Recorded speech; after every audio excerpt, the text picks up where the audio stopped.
In nomine Patris et Filii et Spiritus Sancti. Amen. Fratres carissimi, ada yang bertanya tentang doa kepada arwah selama 9 hari. Oke. Ada perayaan yang namanya oktav arwah. So, katekesi kita pada malam hari ini adalah katekesi iman Katolik tentang oktav arwah. Cinta yang tidak pernah berhenti mendoakan.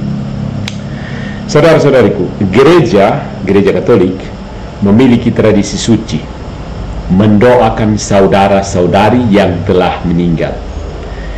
Karena kita percaya bahwa cinta tidak berhenti saat nafas terakhir berhenti, ya. Doa tetap menjembatani mereka menuju pelukan kerahiman Allah. Nah, di sini sering digunakan istilah oktav arwah. Apa itu? Walaupun tidak tercantum sebagai oktav resmi dalam kalender gereja, tetapi hidup dalam devosi dan semangat pastoral gereja. Jadi sebagai orang Katolik, kamu mungkin sudah terbiasa mendengar oktav Natal, oktav Paskah, tapi oktav arwah mungkin baru 1-2 orang yang tahu. Itu mulai dari tanggal 2 November sampai 8 November. Yang baru tahu komen di bawah ya. Nah, mari kita lihat apa itu oktav arwah. Bukan dari tanggal 2 ya, dari tanggal 1. Apa itu oktav arwah? Tanggal 1 sampai 8 November waktunya. Apa itu? Masa doa intensif bagi arwah beriman. Dan fokus utamanya adalah keselamatan jiwa-jiwa di purgatorium, api penyucian. Itu fokus utama. 1 sampai 8 November. Kita masih dalam oktav arwah. Oktav di sini bukan aturan liturgis, tetapi gerakan cinta gereja. Ya, kasih tidak membiarkan siapapun berjalan sendiri melewati api pemurnian. Nah, dalam masa ini, masa oktav arwah ini, ada indulgensi khusus bagi arwah bisa diperoleh. Umat dianjurkan ziarah ke makam dan misa requiem, lalu doa rosario arwah itu sangat-sangat dianjurkan. Ya. Nah, tibalah persoalannya. Mengapa gereja mendoakan arwah? Dasarnya Alkitab dan tradisi apostolik. Sungguh suatu pikiran yang baik dan saleh untuk berdoa bagi arwah. 2 Makabe bab 12 ayat 45. Dasar iman, Kristus itu menyelamatkan. Kita bekerja sama melalui doa syafaat. Karena keselamatan itu komunal. Dan karena di surga hanya yang murni yang dapat melihat Allah. Itu premis-premisnya.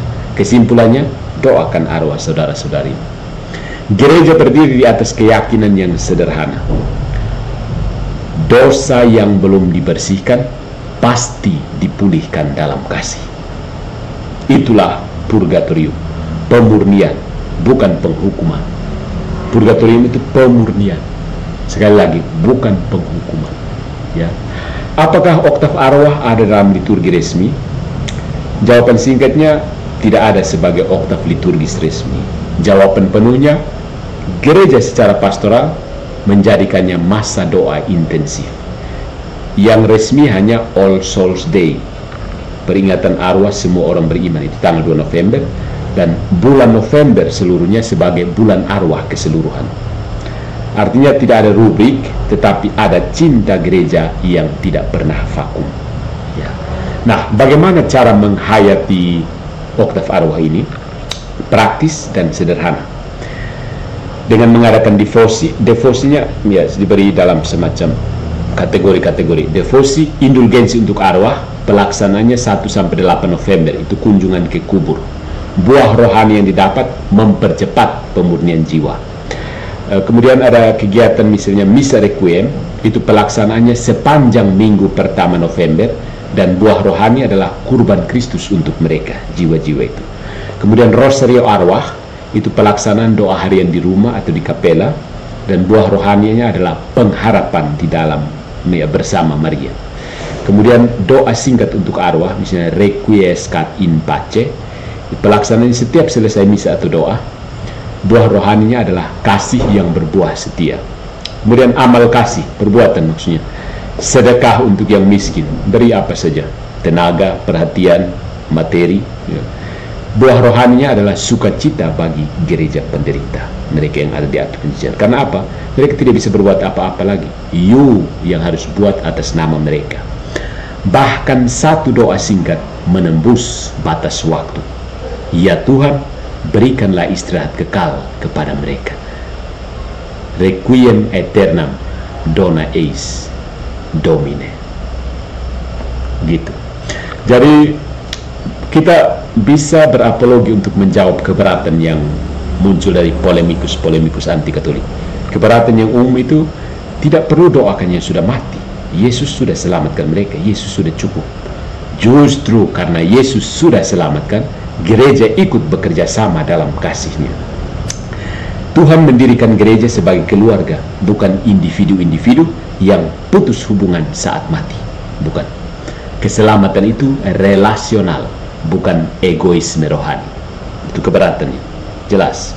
Kita satu keluarga, bukan masing-masing urus diri sendiri. Tidak ada. Yang keenam, komuni para kudus, communio sanctorum. Kita semua terhubung, hidup maupun yang mati. Gereja percaya akan komuni para kudus, communio sanctorum. Aku percaya akan persekutuan para kudus. Gereja persiarah, itu kita yang ada di dunia. Gereja penderita, yaitu jiwa-jiwa di purgatorium. Dan gereja mulia, yaitu para kudus di surga. Ketiganya saling bantu, saling mendoakan, saling menguatkan.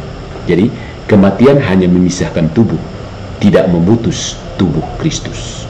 Jadi saudara-saudariku, oktav arwah adalah napas kasih yang berkelanjutan. Resminya bukan oktav liturgis, nyatanya oktav cinta yang terus berdetak. Jika cinta sejati tidak mau kehilangan seorang pun, maka doa bagi arwah adalah perbuatan paling Katolik. Kita mengantar mereka menuju terang kekal, karena harapan umat Kristiani bukan kematian, melainkan kebangkitan. Ya. Marilah kita berdoa, ya Tuhan, berikanlah istirahat kekal kepada mereka, dan sinarilah mereka dengan cahaya yang kekal. Semoga arwah semua orang beriman yang telah meninggal beristirahat dalam damai. Amin. In nomine Patris et Filii et Spiritus Sancti.